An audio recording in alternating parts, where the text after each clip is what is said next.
یہ صورت کا ترجمہ ہی یہ ہے، تو اسی سے آپ آئیڈیا لگا لیں کہ اس سے دل کے وسوسے، خوف اور کسی طرح کا بھی ڈر آپ کے ذہن میں بیٹھ جائے تو یہ ایک روحانی عمل کی وجہ سے بھی ہو سکتا ہے. یہ جو خوف آنا، ایک نارمل جو انسان ہے اس کو بلا وجہ خوف نہیں آتا، لیکن یہ ہے کہ اگر آپ کے اوپر کوئی کسی قسم کا عمل ہوا ہو اور آپ کو پتہ نہیں ہوتا کہ میرے ساتھ کیا ہو رہا ہے، لیکن آپ کا دماغ جو ہے وہ خوف اور ڈر میں مبتلا رہتا ہے اور آپ کو یہی لگتا ہے کہ جیسے مجھے ابھی موت آ رہی ہے اور میں مرنے لگا ہوں اور مرنے کے بعد میرے ساتھ کیا ہوگا.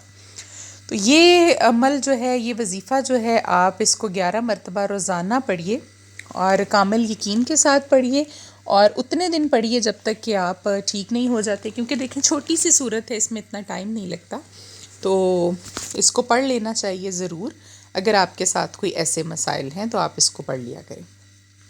ابھی میں تمام کاموں سے فری ہو کر جا رہی تھی فاطمہ اور خدیجہ کو ساتھ لے کر، کیونکہ سبزی جو تھی ہماری وہ ختم ہو گئی تھی. جو منڈی سے میں نے سامان منگوایا تھا، باقی تو آلو پیاز وغیرہ ابھی تک پڑے ہوئے تھے، لیکن سبزی 2-3 دن ہی نکالتی ہے بس، اور وہ ہم نے پکا لی تھی جو لے کر آئے تھے. تو میں ابھی لینے آئی تھی بازار سے سبزی، کیونکہ ہمارے گھر کے پاس جو دکان ہے وہاں پر بھنڈی اویلیبل نہیں تھی اور میرا دل چاہ رہا تھا کہ میں آج بھنڈی کھاؤں.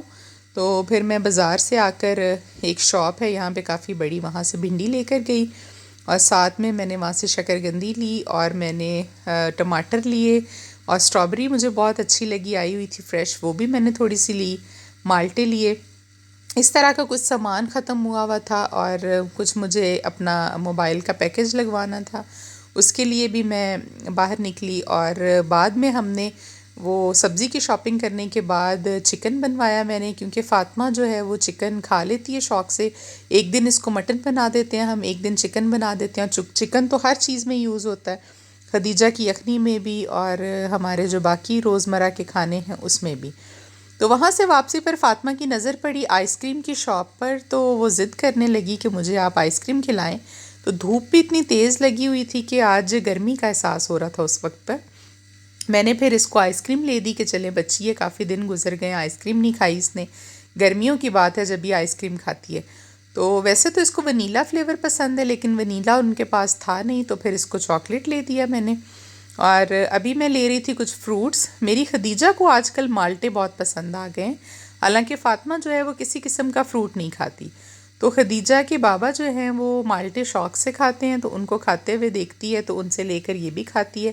اور ابھی مالٹے اس کو نظر ہی آئے ہیں ایک جگہ پر لگے ہوئے، تو اس نے شور مچا دیا کہ وہ مجھے لے کر دیں. تو پھر میں نے کہا چلیں گھر بھی لے چلتے ہیں، کیونکہ ختم ہو گئے ہیں گھر میں. یہاں سے ہم نے کیلے بھی خریدے اور مالٹے بھی لیے، اور آج کل مالٹے جو ہیں وہ اچھے آ رہے ہیں، کھٹے نہیں ہیں. یہ سارا سامان خرید کر لا کر اس کو سمیٹا، اور ساتھ میں ان بچیوں نے مجھے بتایا، جو میری کام والی بچیاں ہیں، کہ ہمارے شیمپو اور صابن وغیرہ جو ہے وہ ختم ہو گئے ہیں. تو میں پھر ان کے لیے یہ ساشے لے کر آئی تھی شیمپو کے، اور ان کو صابن کا پورا ایک ڈبہ لا کر دیا. یہ ساشے لانے کے پیچھے سٹوری یہ ہے کہ جی میں پہلے ان کو باٹلز لا کے دیتی تھی سب کو الگ الگ ایک ایک، لیکن یہ اتنا زیادہ یوز کرتی ہیں وہ کہ بلا وجہ، جس کے بال چھوٹے ہیں وہ بھی یہ 5 سے 7 دن نکالتی تھیں اور کہتی تھیں ہماری جو ہے وہ باٹل ختم ہو گئی ہے. تو اب میں یہ کرتی ہوں کہ 2 ساشے ایک ایک بچی کو جب انہوں نے نہانا ہوتا ہے تو میں پھر 2 ساشے دے دیتی ہوں کہ ساشے میں سے نکال کے آپ اپنے بالوں میں لگا لیں، اور 2 ساشے جو ہیں وہ انف ہوتے ہیں چھوٹے بالوں کے لیے. ان کا سامان لے کر آئی. اس کے بعد فاطمہ اور خدیجہ کو میں نے گھر چھوڑا، کیونکہ فاطمہ نے بھی ناشتہ اچھے سے کیا نہیں تھا. میں نے کہا اس کو کچھ اور کھلا دیں، میگی بنا کر کھلائیں یا کچھ اور خود میں آ گئی تھی واک کرنے. تو آج کل دن جو ہیں وہ کھل رہے ہیں، پہلے سے کافی بہتر ہو گیا موسم، اتنی ٹھنڈ نہیں لگتی اور واک کے دوران جرسی پہننے کی ضرورت نہیں پڑتی. ورنہ سردیوں میں تو میں سر پہ ٹوپی پہن کر، کیونکہ میرے سر کو ہوا بہت جلدی لگتی ہے، تو وہ پہن کر میں واک کرنے جاتی تھی. لیکن آج کل ابھی میں جو ہوں وہ ایسے واک کر رہی ہوں.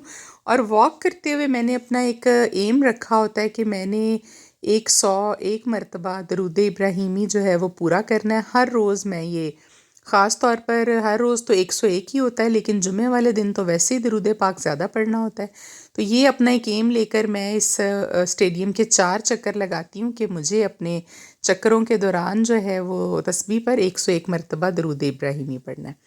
ابھی گھر آ گئی تھی تو فاطمہ میگی کھا رہی تھی، تو اتنی سی اس نے چھوڑ دی کہ میرا دل نہیں چاہ رہا، تو وہ میں نے لے لی اس سے کہ چلے میں کھا لیتی ہوں. اور آتے ہوئے میری نظر پڑی تو بڑے فریش وہاں پر ایک دکان پر پکوڑے اور جلیبی نکل رہی تھی. تو فاطمہ کو جلیبی بہت پسند ہے. میں نے وہ پکوڑے اور جلیبی لے لی کہ چلیں بچے بھی کھا لیں گے، اور یہ جو میرے کام والے بچے ہیں باقی کا میں ان کو دے دوں گی. تو وہ بچی پلیٹ میں نکال رہی تھی، اور میں نے پہلے مغرب کی نماز پڑھی آتے ہی، اس کے بعد میں نے چائے پی. ابھی کھانا کھانے کو دل نہیں چاہ رہا تھا تو میں نے چائے پی لی. اور بعد میں ہم فری ہو کر میرے ہسبینڈ بھی آ گئے تھے گھر، لیکن یہ تھا کہ میں ایک میڈیسن بھول گئی جب دوپہر میں گئی تھی. تو فاطمہ نے کہا جی مجھے شاورما کھانا ہے، مجھے باہر لے کر چلیں دوبارہ سے. تو میرے ہسبینڈ نے کھانا کھا لیا تھا اور کافی ہم نے پی لی تھی. اس کے بعد پھر ہم نے سوچا کہ میڈیسن بھی لے آتے ہیں جو رہ گئی تھی، اور ساتھ میں ہم فاطمہ کو شاورما کھلا دیتے ہیں. بچوں کا جو چیز کھانے کو دل چاہے وہ کھلا دینا چاہیے. روٹی بھی سادی کھا کے اکتا جاتے ہیں. تو ابھی یہ تھا کہ شاورما بن رہا تھا اور ہم گاڑی میں بیٹھے ہوئے تھے، اور خدیجہ کی مستی آپ دیکھیں، وہ گاڑی چلا رہی تھی اور چلا کے ہمیں لے کر جا رہی تھی گھر. تو گاڑی تو بند تھی، لیکن یہ کہ اس کو بہت شوق ہے گاڑی چلانے کا. تو میں نے کہا چلیں گاڑی بند ہے، تھوڑا سا کھیل لے گی، کوئی بات نہیں. تو یہ تھا جی ہمارا دن کا سارے دن کا کام جو ہم نے کیا آپ کے ساتھ شیئر. اور اسی طرح سے آپ کمنٹس میں بتا دیا کریں اگر آپ لوگوں کو کسی خاص مقصد کے لیے کسی وظیفہ یا کسی عمل کی ضرورت ہو تو آپ بتایا کریں. میں کوشش کروں گی کہ اپنے علم کے مطابق جتنا میرے پاس ہے میں ضرور آپ لوگوں کو اچھا گائیڈ کر سکوں، اور آپ کے لیے جو ہے وہ کارآمد اور وظیفہ لے کر آؤں جو آپ کی روزمرہ کی زندگی میں آپ کے لیے آسانی پیدا کریں.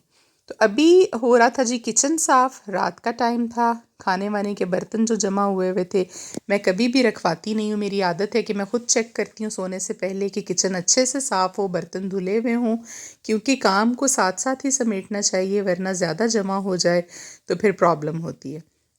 تو یہ تھا جی آج کا جمعے کا دن، بڑا پر رونق ہوتا ہے اور گزر گیا. تو آپ لوگوں سے یہی ریکویسٹ کروں گی آخر میں کہ ہمارے چینل کو سبسکرائب کیجئے پلیز، کیونکہ زیادہ جو ویوز آ رہے ہیں وہ ناٹ سبسکرائب جنہوں نے کیا ہوا ہے، نان سبسکرائبرز ہیں ہمارے، ان کی طرف سے ہے. تو اگر آپ کو ہماری ویڈیو اچھی لگتی ہے تو پلیز اس کو سبسکرائب بھی ضرور کیجئے گا چینل کو. اور یہ ہے کہ اپنا بہت سارا خیال رکھیے گا، ہمیں اپنی دعاؤں میں یاد رکھا کریں آپ، ہم بھی آپ کو اپنی دعاؤں میں یاد رکھتے ہیں. اور خوش اور آباد رہیں اپنے گھروں میں، ہنستے مسکراتے رہیں. اور آخر میں آپ کو یہ بتانا تھا کہ میں اپنے گھر میں درود پاک کی محفل بھی رکھتی ہوتی ہوں اکثر. تو اب جس دن بھی میں نے درود پاک کی محفل رکھی تو میں لائیو آؤں گی اور آپ لوگوں کو بھی دعا میں شامل کروں گی. ان تمام بہن بھائیوں کو جو دیکھ رہے ہوں گے وہ بھی دعا میں شامل ہو سکتے ہیں، اور اپنی کوئی بھی پریشانی یا مصیبت کے حل کے لیے دعا چاہیں تو وہ بھی دعا میں شامل ہوں. اور ضرور اللہ تعالیٰ یہ ہے کہ اتنے لوگ جب آمین کہتے ہیں تو پھر کسی نہ کسی کی دعا تو آپ کے حق میں قبول ہو ہی جاتی ہے. تو ایک دو دن پہلے میں آپ کو ایک دن پہلے ہی بتا دوں گی ولاگ میں کہ ہم نے لائیو آنا ہے، کتنے بجے آنا ہے، تو پھر آپ لوگوں کو بھی اس میں شامل کر لیں گے. تو ابھی دیجیے جی ہمیں اجازت، کل تک کے لیے اپنا بہت سارا خیال رکھیے گا. اللہ حافظ.